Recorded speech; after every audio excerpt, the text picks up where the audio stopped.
नमस्कार दोस्तों, ये कहानी है भारत की पहली महिला जासूस जिसने नेताजी सुभाष चंद्र बोस के लिए अपने पति की हत्या कर दी थी। नीरा आर्य की वो कहानी जिसे पढ़कर रोंगटे खड़े हो जाते हैं। भारत को स्वतंत्रता दिलाने में अनेकों लोगों का योगदान रहा, परंतु यह बड़ा ही दुर्भाग्यपूर्ण है कि कुछ लोगों को महान बनाकर आज़ादी का सारा श्रेय उन्हें ही दिया गया, जबकि बाकी लोगों के योगदान को पूरी तरह से भुला दिया गया।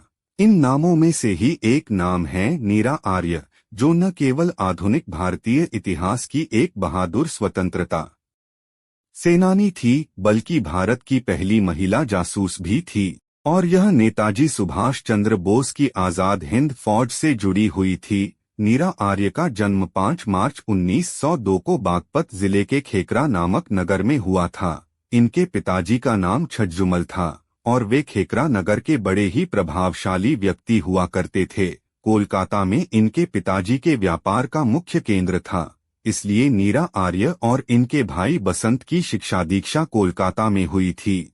नीरा आर्य के अंदर भारत को स्वतंत्रता दिलाने को लेकर एक आग थी, इसलिए अपनी पढ़ाई के दौरान ही नेताजी सुभाष चंद्र बोस की आजाद हिंद फौज की रानी झांसी रेजिमेंट में एक सैनिक के रूप में शामिल हो गई थी। परंतु इनके पिता अंग्रेजों से काफी प्रभावित थे, इसलिए उन्होंने अंग्रेज सैन्य अधिकारी श्रीकांत जयरंजन दास से नीरा आर्य विवाह करा दिया था। विवाह के कुछ दिनों बाद ही दोनों लोगों की विचार न मिलने के कारण इनके बीच आपस में संघर्ष होने लगा और धीरे धीरे यह बढ़ता ही चला गया। नीरा आर्य विवाह के पश्चात भी नेताजी की आजाद हिंद फौज के साथ जुड़ी हुई थी और लगातार सक्रिय भी थी।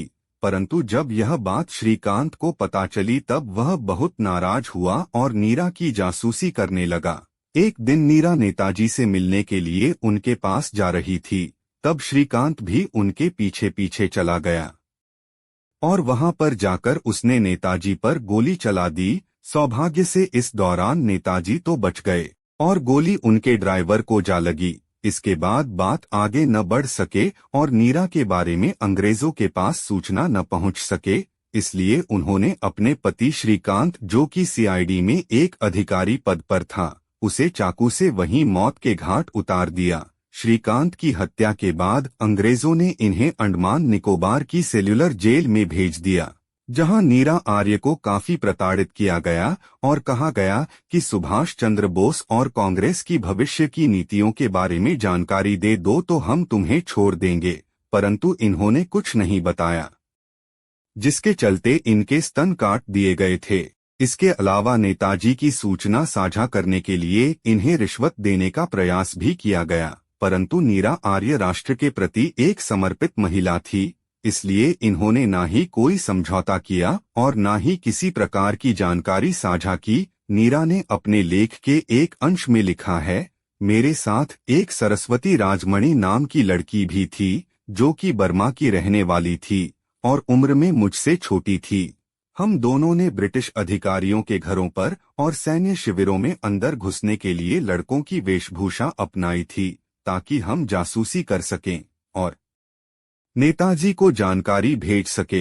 इस प्रकार नीरा आर्य ने जेल में यातनाएं सहन करने के बावजूद भी राष्ट्र के लिए काम करना नहीं छोड़ा। नेताजी सुभाष चंद्र बोस ने नीरा आर्य की वीरता को देखते हुए इन्हें भारत की प्रथम महिला जासूस की उपाधि दी थी। उत्तर प्रदेश के गुमनामी बाबा ही थे नेताजी सुभाष चंद्र बोस। नीरा आर्य के बारे में कहा जाता है कि इनका अंतिम जीवन काफी ज्यादा कष्ट और पीड़ा में व्यतीत हुआ था। बताया जाता है कि एक झोपड़ी में रहने और हैदराबाद में फूल बेचकर अपना पेट पालने को वो विवश हो गई थी। जरा सोचिए, यह कितनी दुर्भाग्यपूर्ण बात है कि देश के लिए उन्होंने जो कुछ किया, देश को स्वतंत्रता दिलाने में उन्होंने जो योगदान दिए, उसके बाद भी उन्हें ऐसे नजरअंदाज किया गया कि मृत्यु के बाद इतिहास की किताबों में 2 पन्ने भी उनके हिस्से में नहीं आ सके। सोचिए कि ऐसा होना कितना कष्टदायक है। 26 जुलाई 1998 को चारमीनार के पास उस्मानिया अस्पताल में नीरा ने अंतिम सांस ली थी और इन्होंने मेरा जीवन संघर्ष नाम से एक किताब भी लिखी थी, जिस पर आने वाले समय में एक फिल्म भी बनने जा रही है। दोस्तों, आपको ये कहानी कैसी लगी कृपया मुझे कमेंट करके जरूर बताएं और वीडियो को लाइक कर चैनल को सब्सक्राइब करना ना भूलें। धन्यवाद।